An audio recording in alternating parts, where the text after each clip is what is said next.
Hello students, आप सब कैसे हो। जैसा कि आप सभी को पता है कि हमने लास्ट वीडियो में क्या डिस्कस किया।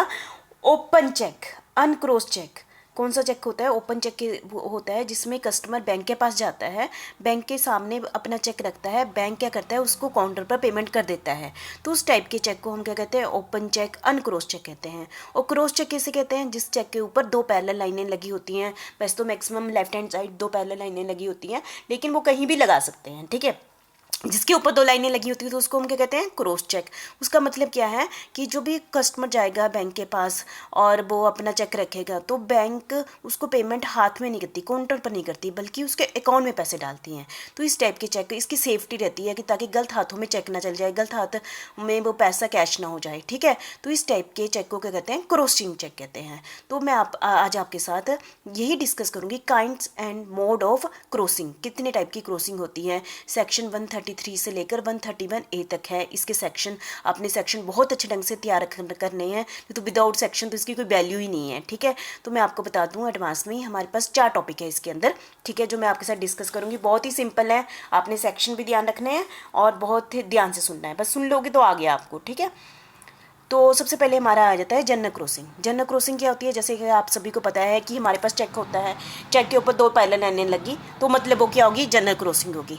तो उस दो पैरेलल लाइन के बीच में हम एंड कंपनी भी लिख सकते हैं या फिर नॉट नेगोशिएबल भी लिख सकते हैं, ठीक है। और इतना आपको पता चल गया। और बैंक जो भी पर्सन जाएगा तो उसके अकाउंट में पैसे क्या करता है? बैंक वाला उसके अकाउंट में पैसे डाल देगा। जो आपके पास चेक है तो आप किसी भी बैंक में जाके वो आप चेक आप किसी भी बैंक में चले जाइए तो आपके अकाउंट में वो पैसे डाल देंगे। तो इस टाइप के चेक को हम क्या कहते हैं? जनरल क्रॉसिंग, ठीक है, कोई प्रॉब्लम नहीं है। तो सेक्शन कौन सा कवर कर रहा है? Section 123, drawing two parallel line. आपको बता दिया कि चेक के ऊपर दो लाइनें होती है, एंड कंपनी लिख सकते हैं और नॉट नेगोशिएबल भी लिख सकते हैं दो लाइनों के बीच में, ठीक है। Payment is to be made only to another bank who collect the cheque on the behalf of the holder. जो भी होल्डर बैंक के पास जाएगा तो उसके अकाउंट में पैसे वो डाल देंगे, चाहे वो उसी बैंक में उसका अकाउंट है या किसी और बैंक में उसका अकाउंट है। और कलेक्टिंग बैंक में भी any bank of the choice of the holder.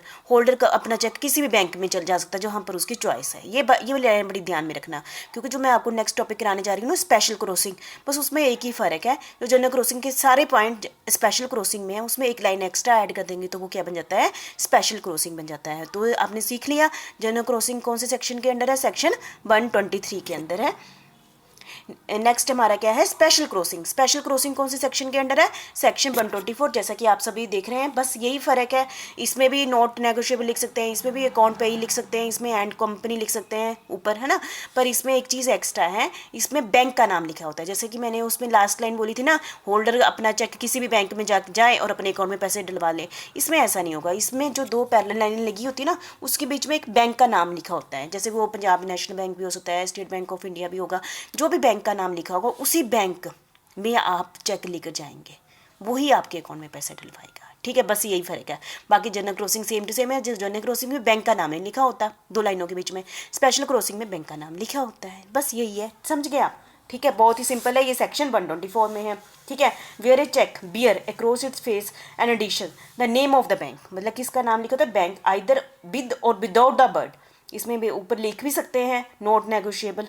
The addition shall be deemed a crossing. The check shall be deemed to be crossed specially and to be crossed to that bank. ठीक है, तो आप समझ गए। Special crossing consist in writing the name of the some bank across the face of the cheque. Cheque के ऊपर लिखा होता है, ठीक है।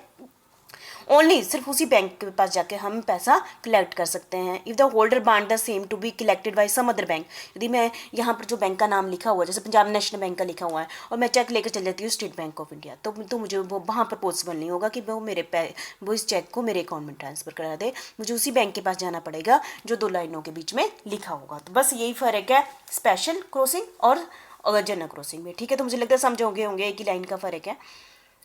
नेक्स्ट है अकाउंट पेइंग क्रॉसिंग। जैसा कि मैंने आपको स्टार्टिंग से बोला, जनरल क्रॉसिंग में भी बोला और स्पेशल क्रॉसिंग में भी बोला कि दो पैरेलल लाइन के बीच में अकाउंट पेई भी लिखा होता है, कि मतलब कि पेई के अकाउंट में ही पैसा जाएगा, ठीक है, क्योंकि ये इससे सेफ्टी हो जाती है ना। यदि पेई का अकाउंट ही लिख दिया तो उसी के अकाउंट में पैसे जाएंगे, ठीक है। यदि वो गुम भी हो जाता है, ठीक है, तो जिस पर्सन को वो चेक मिल गया वो कैश करा ही नहीं सकता है, ठीक है। Account payee only give protection to the payee, किसको प्रोटेक्शन मिल जाती है? पेई को मिल जाती है। If cheque lost no body else can get the payment of the same, यदि चेक लॉस हो जाता है तो कोई भी उसके बेस पर पेमेंट नहीं ले सकता।